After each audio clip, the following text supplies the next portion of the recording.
Chosen one, stop. Just for a moment. Before you tap the next screen, let your eyes wander to the comments. Or convince yourself that this is just another video in a sea of distractions. I need you to pause. You did not arrive here by chance, through an algorithm. You were directed here. There is a quiet briefing taking place in the spiritual realm, an unseen conference centered entirely around you. If you stay with me until the end of this message, the way you view the people around you, interpret the strange atmosphere in the rooms you enter, and fight your spiritual battles will be permanently reoriented. Let me ask you something personal. Have you ever sat in your car after a long day, your hands resting on the steering wheel as you stared at the dashboard in the dim evening light, and felt a strange, heavy quiet settle over your chest? It is not the exhaustion of physical labor.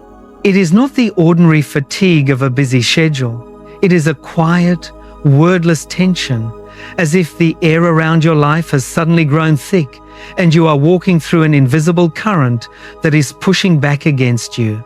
Or perhaps you have walked into the break room at work or stepped into a family gathering, and the moment your foot crossed the threshold, the conversation did not stop, but the temperature in the room dropped. There is a subtle, cold shift and a sudden stiffness in the posture of those standing there. You watch them exchange quick, silent glances, not of hatred or anger, but of caution, as if they are suddenly on guard and silently warning one another. Don't say anything that will set them off. Be careful what you bring up. Watch your step around them.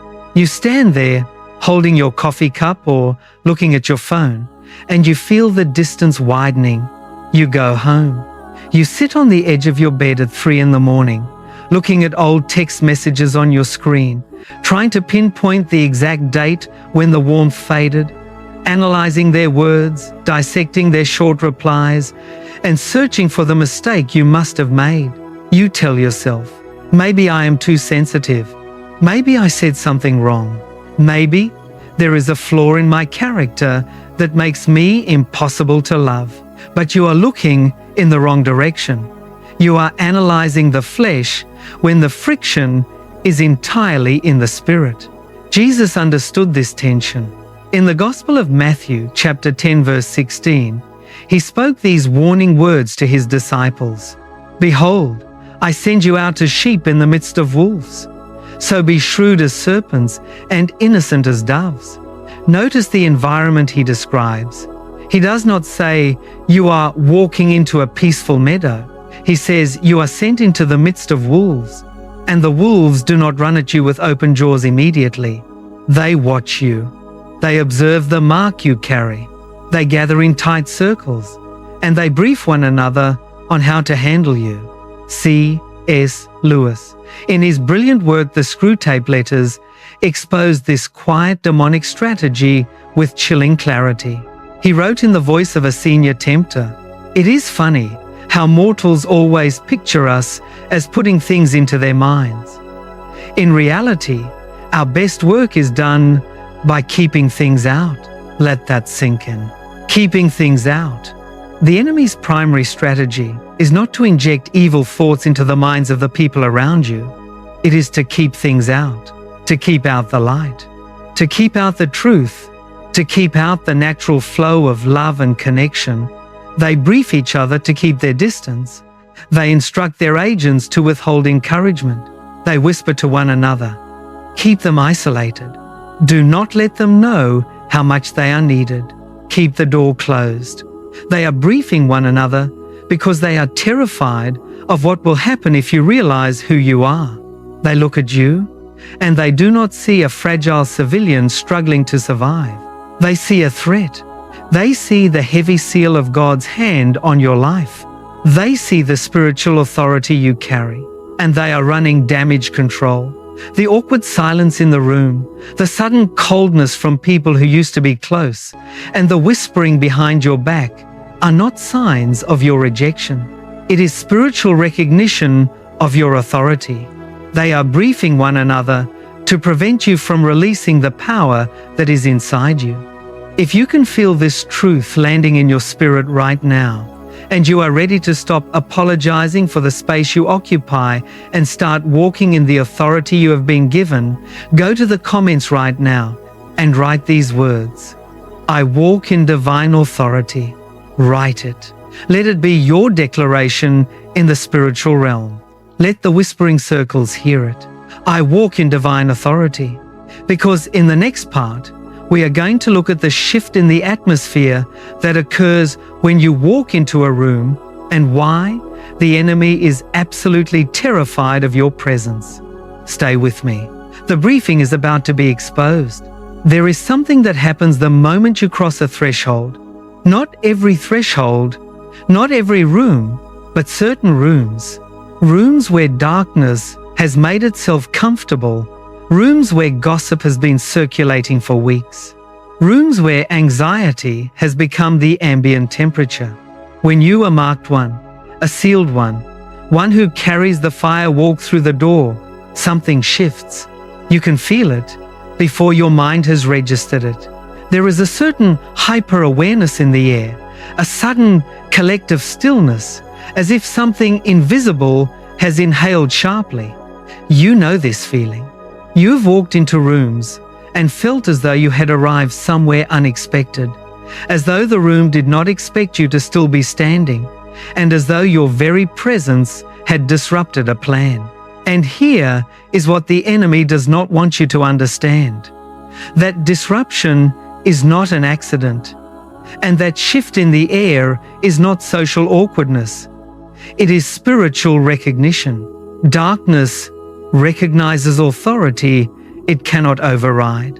Let me take you to Luke chapter 10, verse 19. Jesus said, I have given you authority to trample on snakes and scorpions and to overcome all the power of the enemy. Notice what he did not say. He did not say, I will give you authority someday when you have figured it all out. He did not say, you must earn the authority through years of perfect behavior. He said, I have given, past tense. The authority has already been transferred and deposited into the spiritual account bearing your name. You are walking into rooms already carrying authority, and darkness, which is extremely sensitive to spiritual reality, notices it before you do. C.S. Lewis captured this in Mere Christianity with 3 words that changed how I read the room. Enemy-occupied territory. That is what this world is. Enemy-occupied territory. Think about what that means for a moment. When an occupying force encounters a higher-ranking authority from a different kingdom, the atmosphere in that territory does not remain neutral. The occupying soldiers do not wave warmly and welcome the stranger in. They tighten. They signal one another. They assess the threat level. They brief their commanders. And if the arriving authority outranks them, which you do, in Christ, they cannot move against them without consequence. That is the tension you feel in certain rooms. That is the strange atmospheric weight when you walk in. You are not imagining it. You are not being paranoid. You are picking up on the genuine spiritual response that happens when light walks into darkness. Let me give you a very specific scenario. You walk into the office on a Monday morning. You are not in a particularly spiritual mood. You have not prayed for 3 hours. You are carrying your coffee. You are thinking about your inbox. But you are sealed. You are marked. The presence of God has been cultivated in you over years of broken midnights and desperate prayers that no one saw. As you settle into your chair, the colleague who has been running a quiet campaign against your reputation, the one who has been subtly undermining your contributions in meetings, suddenly goes quiet. Not warm, not friendly. Quiet. A different kind of quiet. A watchful quiet. They do not escalate. They do not push. And you go home wondering what you did differently today. You did not do anything differently. You simply showed up, carrying the authority you always carry. And the darkness operating through that person recognized the rank of what had walked in. This is why you have watched certain relationships cool without apparent cause. This is why the loudest voices in the room sometimes go inexplicably soft in your presence. This is why some people who speak boldly with everyone else suddenly choose their words carefully around you. They are not afraid of you as a person. Something operating through them is navigating carefully around the authority you carry. The enemy does not telegraph his awareness of your rank. He hides it. He causes confusion instead. He makes you feel as if you did something wrong. He turns the atmospheric recognition of your authority into a story about your inadequacy. He whispers, "They went quiet because something is wrong with you. They pulled away because you are too much. They walk carefully because you are difficult to handle." But the truth is the opposite. They walk carefully because you are impossible to dismiss. They pull away because the darkness in them cannot comfortably coexist with the light in you. They go quiet because the authority you carry is filling the room. And the enemy knows that if you ever fully understand this, if you stop reading the atmosphere through the lens of your wounds and start reading it through the lens of your rank, his entire strategy of using your own confusion against you will collapse. He needs you to believe you are the problem, because the moment you know you are the solution, the briefing he's been running over your life for years becomes useless. Think about the last time someone pulled back from you without explanation. A friend who used to call every week. A family member who stopped reaching out. A mentor who suddenly became unavailable. You analyzed every conversation. You replayed every word. You tried to solve the equation, and you could not find the variable that explained the distance. That is because the variable was not in the natural realm. The variable was in the spirit. Something shifted in the spiritual geography. Your proximity was no longer comfortable for the darkness that was operating through that relationship. And the darkness did what darkness always does when it cannot control the light. It retreated, not because you failed, but because of what you carried. There is a deep dignity in this truth that the enemy does not want you to find. None of the rooms that went cold in your presence, the relationships that grew distant without explanation, or the whispers that circulated behind your back were about your inadequacy. They were always about your authority. You are the atmosphere shift. You are the reason the temperature drops in rooms that had grown comfortable with mediocrity and darkness. You are the reason certain plans get disrupted simply by your arrival. And the enemy, who understands the weight of what you carry far better than you currently do, has been running a sophisticated operation to keep you small, doubtful, and confused, so the authority inside you never becomes fully activated.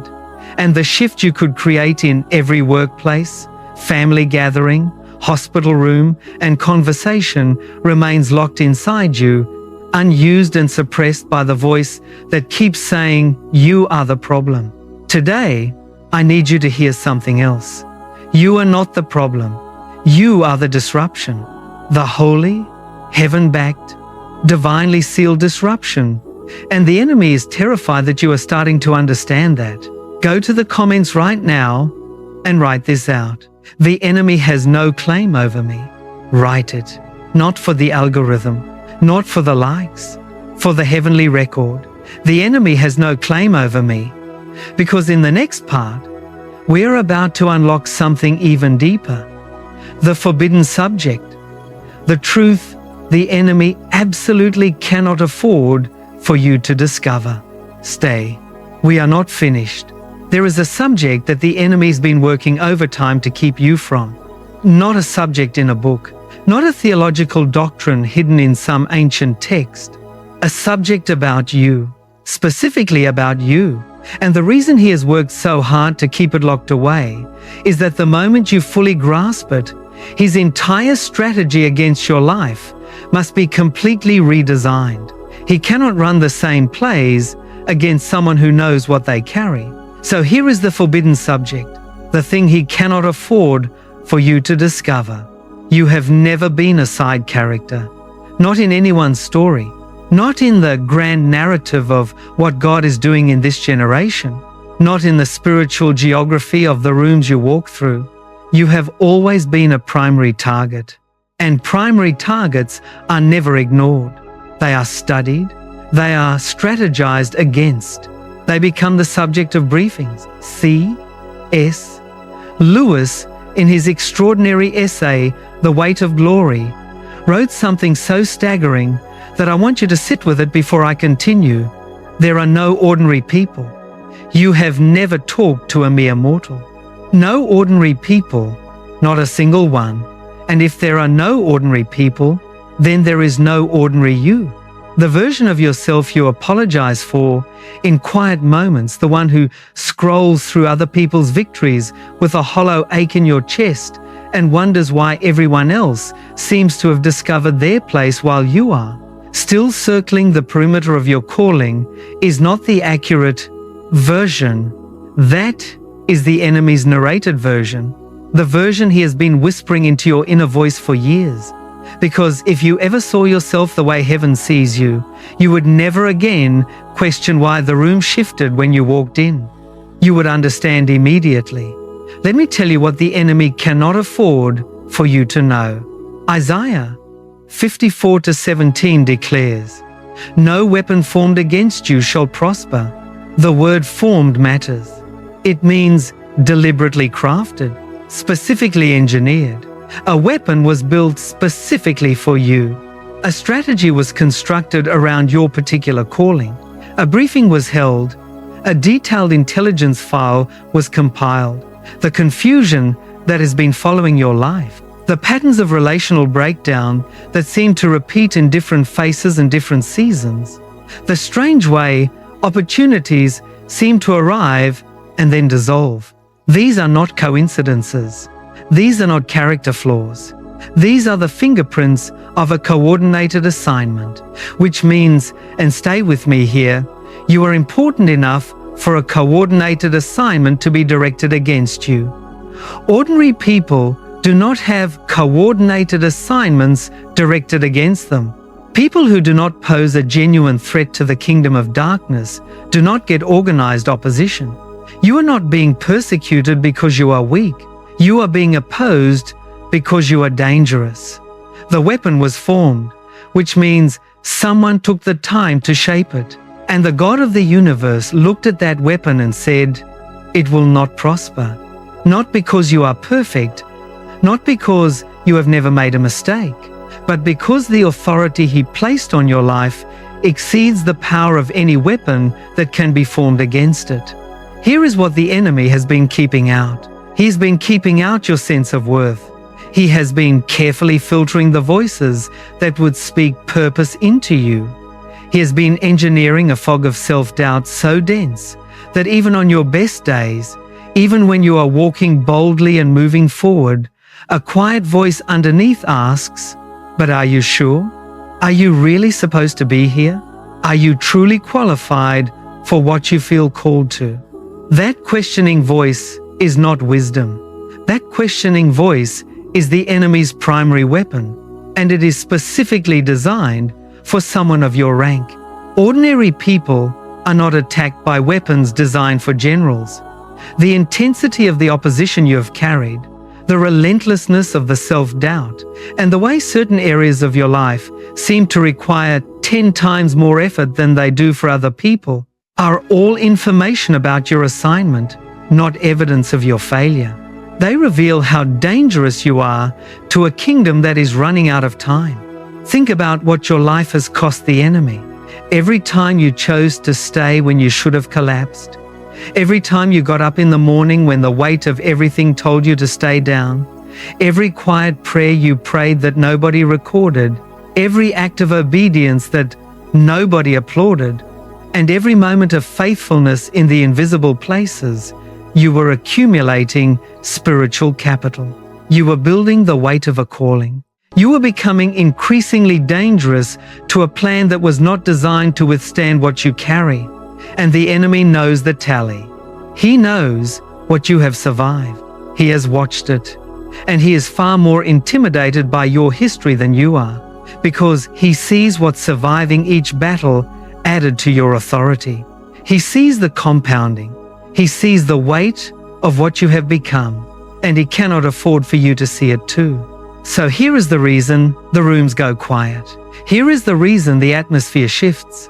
Here is the reason the whispers start before you even enter. You are walking in accumulated weight, not physical weight, spiritual weight. You are carrying the spiritual weight of every trial you endured and survived, every prayer answered in the night season, and every battle the enemy thought would end you but did not. And this is what he's coordinating his intelligence briefings around. Not your weaknesses, your scars. Because your scars are not wounds anymore. They are credentials. They are the receipts of battles won on your behalf by heaven.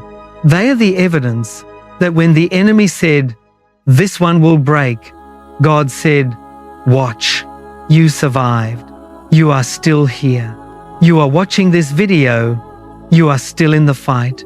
And every moment you stay in the fight, refuse to let the briefing win and choose to stand in the room even when the temperature drops, you send a message into the spiritual realm. The chosen one has not broken. The weapons have not prospered. The coordinated assignment has failed, and the enemy must return to the drawing board once again. This is the forbidden subject. This is the truth he has worked overtime to suppress. You are not a casualty in someone else's story. You are the threat in his story. You are the reason there is a briefing at all. If you feel the weight of this truth landing right now, and something in your spirit recognizes what I just described, go to the comments and declare it. My presence shifts the atmosphere. Write it, not because you are boasting, because you are testifying to the authority that was placed inside you before you ever said yes. My presence shifts the atmosphere, because in the next part, we are going to understand what has been happening in your wider circle and why the people who are not your enemies, but are closest to the pressure around you, are beginning to behave in ways that do not entirely make sense. The briefing of the perimeter, stay close. What comes next will explain things you thought had no explanation. There is a phenomenon that occurs before every major breakthrough, before every significant door opens, and before every season of harvest God has ordained for your life. Something happens in the people around you, not the obvious enemies or the people who have already shown you who they are, but the people in your inner and wider circles. Friends who have been warm and consistent, family members who have always been steady, and colleagues who have never given you reason to be concerned. They begin to behave in ways that feel slightly off. Their tone is harder to read than usual. A distance appears without explanation, and their energy suggests that they are under pressure from something you cannot name. And as you process the situation, you begin to wonder, did I do something? Is there something wrong in this relationship that I missed? Is there a version of events I am not seeing clearly? But here is what the Spirit of God revealed to me in prayer and what I need you to hear with your full attention. Before your breakthrough, before what God has prepared for you breaks through the surface of your visible life, the enemy runs a very specific operation on the perimeter of your world. He cannot attack the breakthrough itself. Once God has ordained a moment and the divine timestamp on a promise has arrived, the enemy cannot stop it. He can only try to make you unprepared to receive it. He can only try to isolate you from the support structure that should be around you when the harvest comes. So he does not go after the breakthrough. He goes after your people. He goes after the relationships that would normally be your anchors. He creates friction in the quietest corners. He stirs insecurity in those who love you. He amplifies misunderstandings that would normally resolve themselves. He whispers into the ears of the people nearest to you, making them feel that something is wrong and causing them to act in ways they themselves cannot fully explain afterward. This is the briefing of the perimeter. He is clearing the space around you, not to destroy you, but to make the arrival of your breakthrough feel lonely instead of celebratory, and to make you step into your harvest season already worn down, grieving relationships that seem to fade for no reason, and suspicious of the people who are supposed to be there for you. The enemy cannot break your covenant with God, but he can break your community around the covenant. And a person who arrives at their season of harvest without their people, without celebration, and surrounded by confusion and relational pain is far easier to keep trapped in a cycle of questioning than someone who arrives surrounded by love and clarity. This is why the loneliness increases just before the open door. This is why the silence from people who used to be close feels so deafening right before a major shift. This is why some of the strangest relational weather in your life arrives right before the forecast says sunshine. He's briefing the perimeter. He's trying to make sure that when the answer arrives, you are too exhausted and too isolated to walk fully through the open door. Now let me give you the understanding that restores your peace. Jesus told his disciples in Matthew chapter 10, verse 16, to be shrewd as serpents. Shrewdness here does not mean suspicion. It does not mean cynicism. It does not mean looking at every relationship with a calculating eye. Shrewdness means reading the room at the spiritual level, not just the social level. When you see a friend pull back without explanation, a shrewd person does not immediately assume that the friend has become an enemy. A shrewd person asks, what is operating in that person's atmosphere right now? What has the enemy been whispering to them? Could the distance I am experiencing be the enemy clearing my perimeter before my breakthrough? Because if it is, the appropriate response is not grief, it is prayer. It is not contraction, it is expansion. It is not closing your heart in self-protection. It is praying for the people around you who are being used unknowingly as pieces on the enemy's board. Those people are not your enemy. They may be used as his tools, but through prayer, those tools can be removed from his hand. Let me tell you what this looks like in the natural. You are 3 weeks from a promotion you do not yet know is coming. Then suddenly, your closest friend grows cold, not hostile, just absent. You spend 2 weeks wondering what you did. You send careful messages. You replay your last conversations. You find nothing, because there is nothing in the natural to find. The distance was not generated by what you did. It was generated by what is about to happen to you. The enemy sees the approaching promotion. He sees the shift in your authority level that is coming. And he moves against your community to isolate you in advance, so that when you receive the news, you receive it alone. And receiving good news alone, when you expected your people to be there, has a way of muting the joy and making a miracle feel complicated. But if you know the playbook, you can resist the isolation. You can refuse to allow the relational weather to define your emotional state. You can hold steady and say, I see what you are doing, and I am not going to grieve my way into the season of arrival. I am going to pray my way into it. And when the door opens, I will still be standing. There is an ancient pattern in Scripture that confirms this. Before Joseph was elevated to second in command in Egypt, he was alone in the pit. Before David was publicly recognized as king, he was in the wilderness, where even his own men occasionally muttered against him. Before Jesus entered Jerusalem in triumph, he had gone through the desert, tempted on all sides.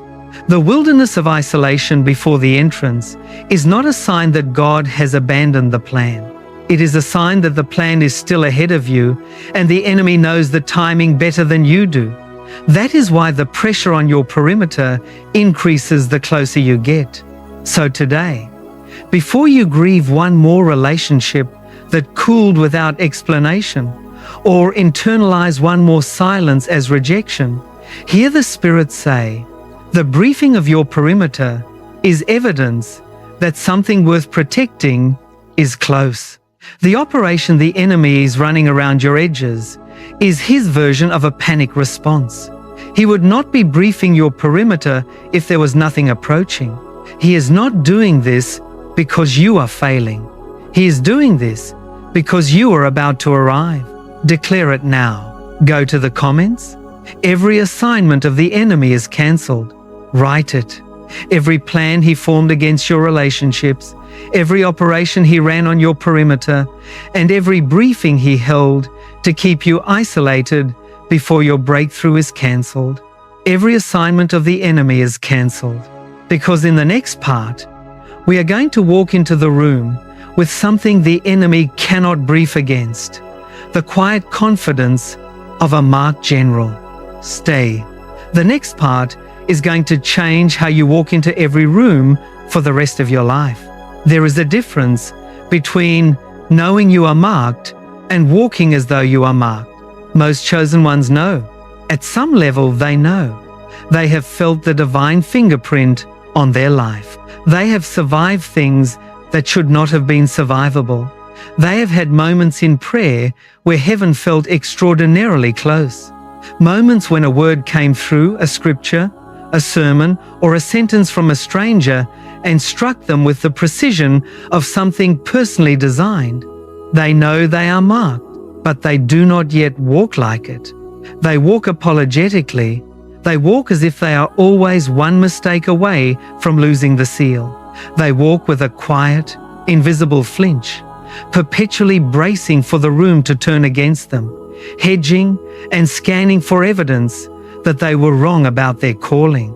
And this is where the enemy runs his second major strategy. After he briefs the room, coordinates the perimeter, and creates confusion in your relationships, he waits. He waits to see if you will carry yourself like a general or like a refugee. And if you carry yourself like a refugee, he does not need to do much else. Because a person who does not know their own rank cannot exercise authority they do not believe they possess. C.S. Lewis addressed this exact spiritual vulnerability in Mere Christianity. When he talked about faith and changing moods, he said that faith is the art of holding on to things your reason has once accepted in spite of your changing moods. The mood shifts. The room goes cold. The relationships grow strained. The silence grows loud. And in the changing mood of that moment, you forget what you accepted when things were clear.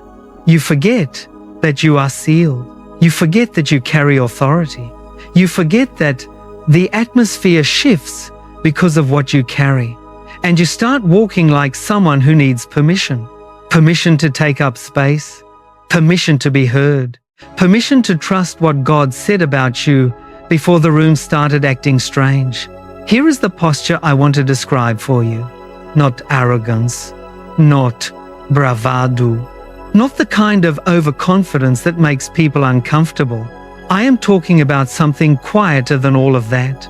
I am talking about the posture of a marked general who has read the briefing, knows exactly what kind of opposition is in the room, is not surprised by the cold shoulder, destabilized by the whispers, or confused by the shift in the atmosphere, because they read the spiritual situation accurately and walk through the room with the settled certainty of someone who already knows how this ends. Jesus modeled this perfectly. He walked into rooms that were hostile. He walked through crowds that wanted to stone him. He sat at tables with people who were about to betray him, and he was never destabilized, not because he was unaware of the danger. He was extraordinarily aware.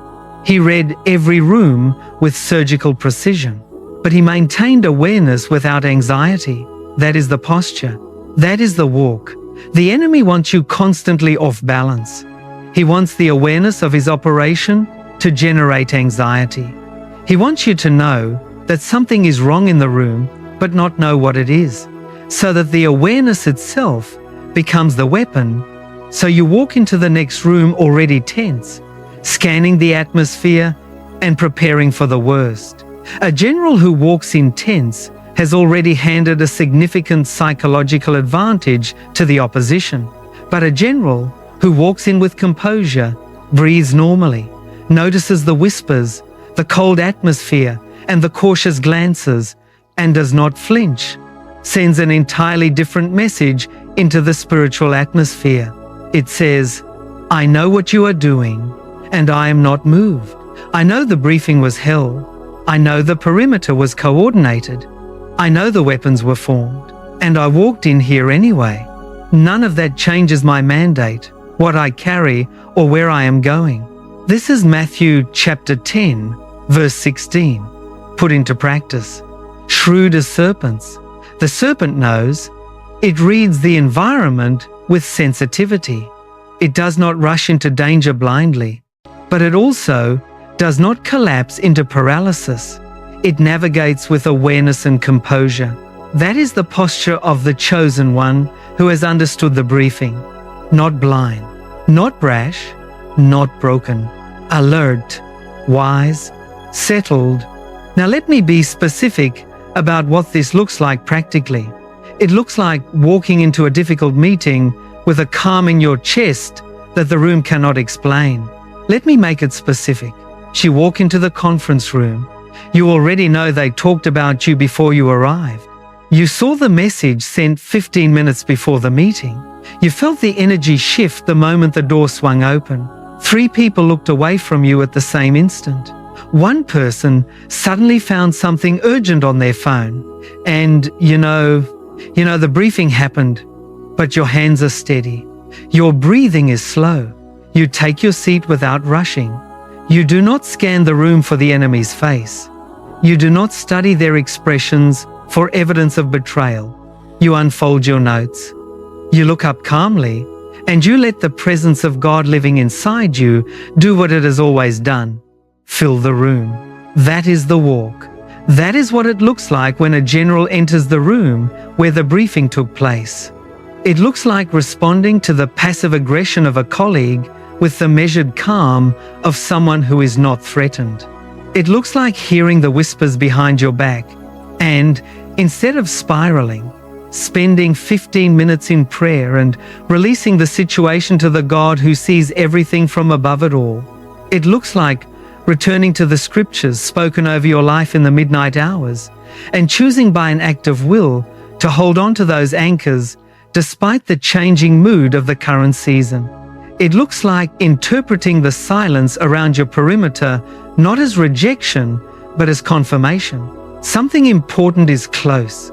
The opposition does not brief a perimeter around nothing. And it looks like walking into tomorrow's room, whether it is your workplace, a family gathering, a hospital visit, or a difficult conversation with the quiet, unhurried, unshakable pace of a person who has been briefed by heaven, knows that no weapon formed against them shall prosper, understands that the authority inside them is not subject to the opinion of the room, and absolutely refuses to shrink to the size of the enemy's narrative. You are not a refugee. You are not on trial. You are not waiting for the room to decide if you belong. You are the ambassador. You are the marked one. You are the atmosphere shift. And the generals of heaven walk at a different pace than everyone else in the room. Not faster, not louder, just settled. Go to the comments now and write what the enemy cannot brief against. I am alert and wise. Write it slowly. I am alert and wise. I am not afraid, anxious, or scanning for what is wrong. I am alert to the spiritual reality around me, wise in how I navigate it, and settled enough to walk through any room without flinching. Because in the final part, we are going to enter the room one last time, and I'm going to show you exactly how to walk as one who is sealed with authority, precision, and absolute divine confidence. Stay. We are almost to the seal. We have come to the final room, the one the briefing was trying to keep you from, the one the perimeter was designed to prevent you from entering with full authority, the one where the atmospheric shift reaches its peak, and the chosen one either walks in fully or retreats to the edge. I want you to enter it fully today. So let me build it with you. Close your eyes for a moment if you can, or simply let these words land as if they are being spoken directly into the center of your chest. There is a room ahead of you. It may be a literal room, an office where a decision will be made about your future, a hospital room where someone you love is waiting for a word of peace, a family gathering where old wounds are close to the surface, a conversation that has been avoided for months, a stage, a platform, a seat at a table where no one expected to see you seated. There is a room, and the briefing has been run. The atmosphere inside that room is already arranged against your confidence, calibrated to make you feel like an outsider, and filled with the quiet energy of people who decided before you walked in that you are too much, not enough, or that this is not your moment. And God, who sees the room from eternity, is looking at you right now and saying, walk in. Not in the spirit of a person who is bracing, not in the spirit of a person who is apologizing in advance, not in the spirit of a person who needs the room to confirm what heaven has already said. Walk in as what you are, a sealed ambassador, a marked vessel, a carrier of divine authority that was deposited in you before you ever knew what to do with it. When you cross the threshold, do not rush, overcompensate, or try to fill the silence with nervous energy. Let the atmospheric shift happen. Let the temperature respond to what you carry. Let the room recalibrate around the presence of God that is moving with you, because that is what happens. That is what has always been happening. And now you know why. There is a prayer I want to speak over you now, not because you need convincing, but because some things must be declared before they are received. This is a declaration for every room that still lies ahead. I declare over you today that every briefing the enemy has held about your life is now overruled by the counsel of heaven. Every whisper coordinated in the circles around you is now drowned out by the voice of the one who formed you. Every perimeter the enemy built to isolate you before your harvest is now dismantled by the God who is both your rear guard and your forward advance. Every weapon formed specifically for you, every tool of confusion crafted with your name on it, and every strategy of delay and distraction designed around your calling shall not prosper, not because you were perfect or lived without struggle, but because the seal on your life remains unbroken, and the seal on your life cannot be broken by the whispers, the briefings, the cold shoulders, the perimeter campaigns, the years of obscurity, or the seasons of waiting that stretch beyond every reasonable timeline. The seal holds, the mandate stands, and the room that was arranged against you is about to become the room that was arranged for you. Because you did not break or retreat after everything the enemy sent against you in every season, you are still here. You still believe. You are still moving, still praying, still opening the scriptures, still showing up to the rooms that make you uncomfortable, still standing in the atmosphere shifts without apologizing for existing. And heaven sees that, and heaven is saying, it is time, not next year, not after you improve some more, not after you figure out the areas you still struggle with. Now, the breakthrough that was delayed is finding its moment. The door that seemed closed is beginning to move on its hinges. The people who pulled back are about to remember why they loved you. The opportunities that dissolved are taking shape again in a better form. The prayers you prayed in invisible places are reaching their appointed time. And the room that was full of whispers is about to fall silent, not because of what you did, but because of whose you are. Luke chapter 10, verse 19. I have given you authority, past tense, already yours. Authority to trample on snakes and scorpions, every small assignment that has been nipping at your heels, every subtle work of disruption in your closest relationships, and every whisper that circulated in rooms before you entered, you have authority over all of them. You also have authority to overcome all the power of the enemy, not most of it, not some of it, but all of it. The briefing they held, the perimeter they coordinated, the weapons they formed, and the isolation they engineered are all overwhelmed by the authority already inside you, the authority you carried before you ever heard this message. You just needed to remember it. You needed someone to hold up the mirror and show you what heaven has already seen. A marked one, a sealed one, a chosen one, standing in the room where the briefing was held. Still there, still standing, and still carrying fire. Go to the comments one final time today and write this as a seal over everything you heard in this message. I receive my victory now, amen. Write it, not as a wish, as a receipt. I receive my victory now, amen. Because what God has prepared for you is not arriving tomorrow in some theoretical sense. It is arriving in the spiritual realm right now as you declare it, receive it, and walk through the next room.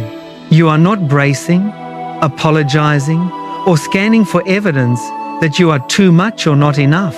You are walking settled, sealed, marked, alert, wise, and secure in absolute divine authority.